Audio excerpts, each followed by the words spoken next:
और बहुत ही मज़े की, बहुत ही खुशबूदार मटन करी तैयार है। अस्सलाम वालेकुम। आज मैं आप लोगों को मटन करी की बहुत ही क्विक और बहुत आसान रेसिपी बताने वाली हूँ, और इसी रेसिपी को फॉलो करते हुए आप चिकन करी भी बना सकते हैं। लेकिन इससे पहले मेरी आपसे रिक्वेस्ट है, मेरे चैनल को सब्सक्राइब कर दीजिए, बेल आइकन दबा दीजिए ताकि मेरी आने वाली वीडियोस की नोटिफिकेशन आपको मिलती रहें। पहले मैं आपको करी की चीज़ें बता दूँगी कि जिससे हम करी बनाएंगे, क्योंकि मटन करी में थोड़ी ग्रेवी सी होती है, तो ग्रेवी का सामान आपको बता दूँ किस तरह से बनेगा। मैंने इसमें लिए हैं 2 बड़े साइज़ के ले लें या 3 मीडियम साइज़ के टमाटर ले लें, उनको रफली चॉप कर लिया है।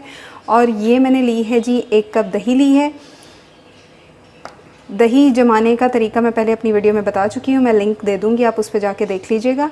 और ये मैंने ली है जी तकरीबन 6 टेबलस्पून तली हुई प्याज ली है, इसका भी मैं लिंक दे दूँगी। मैं पहले तलने का तरीका बता चुकी हूँ, इस पर जाके आप देख लीजिएगा। अगर तली हुई प्याज नहीं है तो आप तकरीबन 5-6 दरमियाने साइज़ की प्याज ले लीजिए और उसको तल लीजिए। तो ये सारी चीज़ें जो है मैं ग्राइंडर में डाल के तीनों चीज़ों को एक साथ ग्राइंड कर लूँगी और फिर मैं आपसे मिलती हूँ। इन सब चीज़ों को मैंने ग्राइंड कर लिया है। और ये मैं बताना भूल गई, ये इसमें मैं 1-1.5 इंच का अदरक का टुकड़ा है, उसको मैंने इस तरह से पीसेस कर लिया है, ये भी इसमें डाल के ग्राइंड कर लूँगी। मटन करी बनाने के लिए ये मैंने 3 पाव मटन लिया था और उसको मैंने पहले से गला लिया है, इसको जल्दी क्विक बनाने के लिए और बहुत मज़े का बनाने के लिए। क्विक तो इस तरह से बहुत जल्दी बन सकता है कि अगर आपकी कोई नेक्स्ट डे दावत है या घर में आपने बनाना है तो आप रात में इसको गला के इसकी यखनी बना के रख लें और नेक्स्ट डे आपका बहुत झटपट और क्विक मटन करी बन जाएगी। ये तकरीबन 3 पाव है, इसको मैंने गला लिया है। इस तरह से गलाया है कि जैसे आप यखनी बनाते हैं, और अगर अपने तरीके से बनाना चाहते हैं, आप जिस तरह यखनी बनाते हैं उस तरह बना लीजिए। और अगर मेरे तरीके से बनाना चाहते हैं तो मैं लिंक दे दूँगी मटन यखनी का कि किस तरह से मैंने मटन यखनी बनाई है, उस पर आप जाके देख लीजिएगा। कढ़ाई को मैंने चूल्हे पर रख दिया और इसमें मैं 1/4 कप के करीब देसी घी डालूँगी। अगर आप देसी घी डालना चाहते हैं देसी घी डालें, ऑयल डालना चाहते हैं ऑयल डालें। और इसमें मैं कुछ साबुत मसाले डाल रही हूँ। 2 मैंने तेज़पत्ते लिए हैं, 5-6 गोल लाल मिर्चें ली हैं और 6 लौंग ली हैं, 2-3 दालचीनी के टुकड़े। और ये लिया है मैंने 1 टीस्पून काला ज़ीरा, शाहज़ीरा, अगर ये नहीं है तो आप सफ़ेद ज़ीरा डाल लें, और 1 बड़ी इलायची ली है। ये साबुत मसाले मैं इसमें डाल लूँगी। जब ये हल्का सा कड़कड़ा जाए, इनकी अच्छी सी खुशबू आने लगे, तो फिर मैं इसमें गोश्त ऐड कर दूँगी। मसाले अच्छे से फ्राई हो गए हैं, अब मैं इसमें अपना जो गला हुआ गोश्त है वो ऐड कर दूँगी।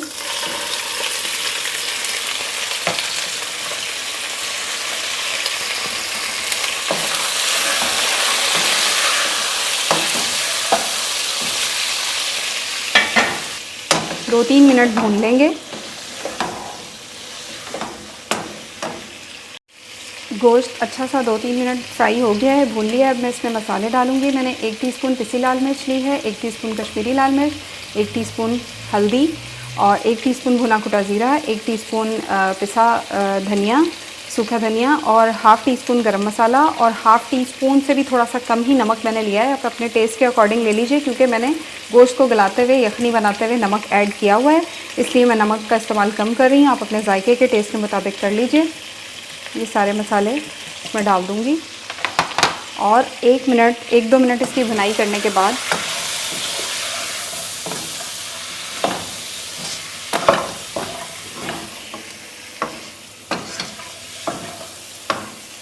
मसाले भूनने के बाद जो मैंने ये ग्रेवी के लिए टमाटर, प्याज और टमाटर, तली हुई प्याज और दही जो ग्राइंड करके रखी थी वो मैं इसमें ऐड कर दूँगी।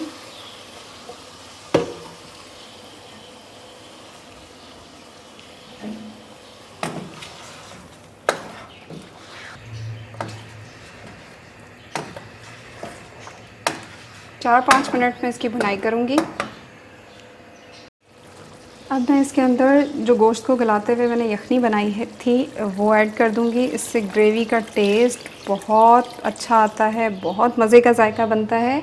और इसके अलावा मैं इसमें ये चंद पत्ते कड़ी पत्ते के ऐड कर रही हूँ। कड़ी पत्ता जो है उससे करी में, ग्रेवी वाले सालन में टेस्ट, खुशबू बहुत अच्छा आता है और ये हमारी सेहत के लिए भी बहुत अच्छा होता है। शुगर, बीपी कंट्रोल करने में बहुत हेल्प करता है। इसको खानों में ज़रूर ऐड किया करें।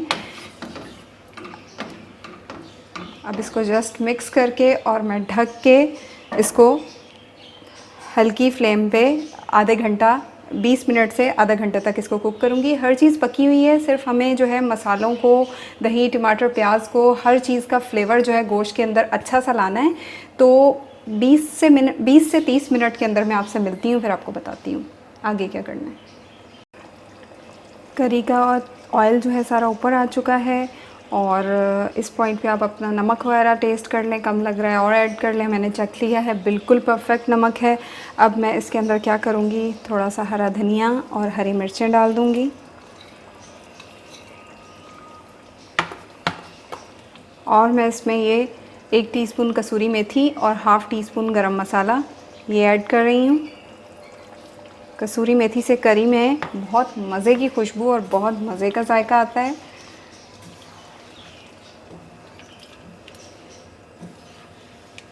इस तरीके से आपकी मटन करी बहुत झटपट क्विक बन जाएगी और जो यखनी का आपकी ग्रेवी में टेस्ट आएगा वो इतना शानदार होगा कि आपको ज़रूर पसंद आएगी, आपके घर वालों को ज़रूर पसंद आएगी। अब इसको मैं ढक के सिर्फ 1 मिनट के लिए दम पे रखूँगी ताकि हरा धनिया, हरी मिर्चों और गरम मसाला और कसूरी मेथी का टेस्ट, अरोमा जो है वो अच्छा सा करी की ग्रेवी के अंदर आ जाए।